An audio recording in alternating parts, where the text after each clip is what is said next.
Cardinal, meilleur que jamais, démonstration.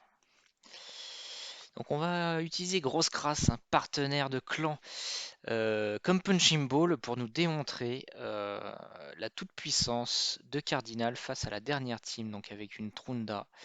Donc il joue typiquement la speed, on ne sait pas s'il est en immune, donc difficile de partir sur Tormain. Valk serait pas très efficace contre ce genre des équipes. Donc on est clairement sur un duel de speed si on n'a pas Hégémon. Et c'est assez compliqué, et c'est là où les teams cardinales, donc full épique, vont intervenir. Donc les deux autres premières équipes, c'est du full leg, c'est un peu dégueulasse, c'est pour le plaisir des yeux. On est surtout là pour montrer que Cardinal, dans ce contexte-là, donc de joueurs qui ont tous les deux des pools de champions assez vastes, eh bien, c'est pas pour la vidéo. J'aurais pris Cardinal pour attaquer ce joueur à ce moment-là. Donc Cardinal est tout à fait viable dans une équipe même full épique. Et je dirais même, c'est presque recommandé, puisqu'il n'y a pas vraiment de meilleur épique que Ceris pour accompagner Cardinal, pour enlever les debuffs et mettre le break def. On peut mettre Ryan à la place, qui est une alternative correcte. Ryan est rouge, donc il risque de survivre un peu plus qu'une Ceris, donc on va plutôt privilégier Ceris quand même. Et on va mettre Gembo, donc Gembo qui est le héros qui rend, on va dire, la compo cardinale viable, parce que sans Gembo, en fait, si vous mettiez Trunda par exemple à la place, eh bien, vous pourriez perdre des parties bêtement à cause des Swift Parry, et il y a des Swift Parry partout. Donc vous êtes obligé, on va dire, de mettre le duo Gembo Cardinal. Revenons-en un petit peu à nos affaires, ça a un petit peu traîné avec les teams Rotos. GG à lui, il a réussi à me tuer un Rotos momentanément, ça arrive rarement. Bon, son Rotos ne sera pas brillé non plus. Alors, là, on a un Stone Skin pendant 2 tours, on résiste, on avait 50% de chance de résister. Si on n'avait pas résisté, on avait les 3 artefacts réaction qui nous auraient sauvé la vie. On fait jouer Ceris avant Seeker, parce que Seeker, ça lui permet de taper. Donc par exemple, s'il y avait une duchesse un peu tanky que Gembo n'aurait pas réussi à one-shot, eh bien le fait que Seeker frappe avant avec un break def, on prépare le terrain. Donc si on a Bracus, c'est très bien. Petite alternative, il joue Lydia, donc on pourrait se dire que Cardinal c'était mort, mais on joue tout simplement un Basilic ou un Bracus. Euh, Ils sont très bien pour contrer ce genre d'équipe. Donc comme on a perdu Ceris, bah là je switch sur Ghostborn pour toujours avoir le break attack, le break def.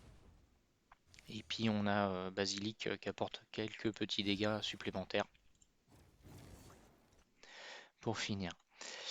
Donc une Madame Ceris, on s'en fiche finalement de la speed, on lui demande plus vite que Seeker, beaucoup de précision. Le Gembo avec des bots attaque pour 100, la speed on s'en moque, on se concentre sur les dégâts critiques, l'attaque.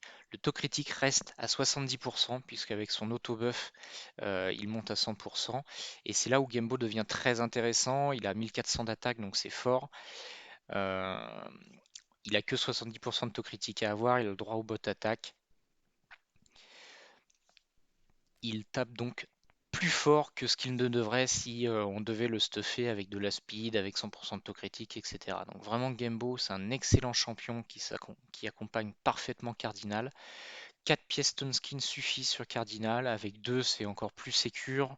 On veut donc être résistant, des PV de la def, une vitesse autour de 200 et une résistance autour de 400, 300 minimum on va dire pour pouvoir résister à un stun de Trunda si jamais le Stone Skin est retiré. Donc si le Stone Skin est retiré et qu'on a une Trundra à 250 de précision, donc relativement naturellement, où la personne a cherché à mettre de la précision, ça arrive encore chez certains, vous pouvez résister au stun et c'est très important.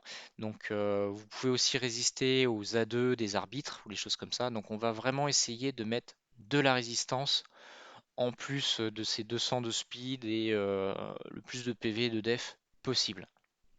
Les 3 artefacts réaction, change tout. C'est-à-dire que là, pour mourir, c'est quasi improbable. Honnêtement, je meurs jamais avec cette cardinale. Ça peut ne pas bien se passer parce que justement je me fais stun, donc j'ai pas le droit de jouer pendant un certain temps. Donc là c'est pour ça que je suis passé aussi à Stone Skin 2 tours. Donc le Seeker, on va le mettre en gardien si on peut le dédier à cette team-là pour qu'il meure plus vite. Il a une speed donc inférieure à Madame Ceris et on lui a mis des dégâts. Donc l'idée c'est qu'il absorbe les dégâts le plus possible pour mourir. Il fait des dégâts pour rajouter, on va dire, sur une duchesse les dégâts manquants euh, que le Gembo pourrait avoir. Donc on va toujours cibler le champion le plus solide en face quand on va frapper. En conclusion, je vous recommande donc les équipes cardinales en attaque. En défense, ça peut également surprendre. C'est un excellent champion avec Gembo. Allez-y, bonne chance.